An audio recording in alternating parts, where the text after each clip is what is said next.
বিভিন্ন জায়গায় যে ঘোরা হয়। হ্যাঁ, ঘোরাটা তো মানুষের জীবনের জন্য অনেক উপকার।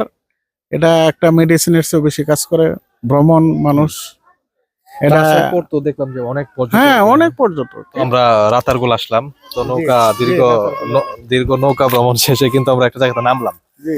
তো এই গাছগুলো তো মূলত ওই শীতল পাটি মূলত তৈরি করে এইগুলা দেয়া, এগুলো তো আমরা আগেও তৈরি হয়।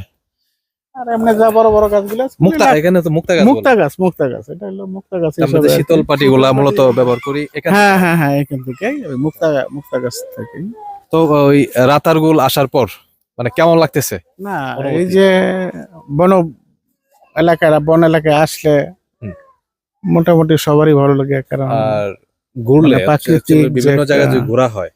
হ্যাঁ, ঘোরাটা তো মানুষের জীবনের জন্য অনেক উপকার। এটা একটা মেডিসিনের চেয়ে বেশি কাজ করে।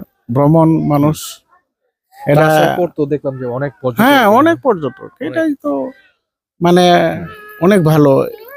মানে বিভিন্ন জায়গায় মানুষের সাথে বিভিন্ন মানুষ দেখা হইলো। জি। হ্যাঁ, তারপরে যে একটা প্রাকৃতিক দৃশ্য, হুম হুম। এটা যে কত মধুর, কত ভালো, এটাই আমার কাছে মনে হইলো যে মানে খুবই উপকারী একটা। হ্যাঁ তার মানে ওই সময় পেলেই ঘুরতে যাওয়া উচিত। হ্যাঁ ঘুরতে যাওয়া উচিত আমার মতে। সময় পেলেই ঘুরতে যাওয়া উচিত। ঘুরবেন না কেন? ঘোরাটা খুবই ভালো।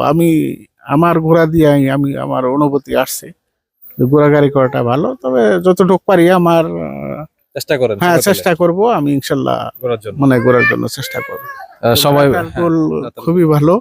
হ্যাঁ। এই যে ঘুরলাম, পানি হয়তো বৃষ্টির সময় বৃষ্টির সময় আসলে একটু পানি বেশি পাওয়া যাবে, তবে ভালো লাগবে।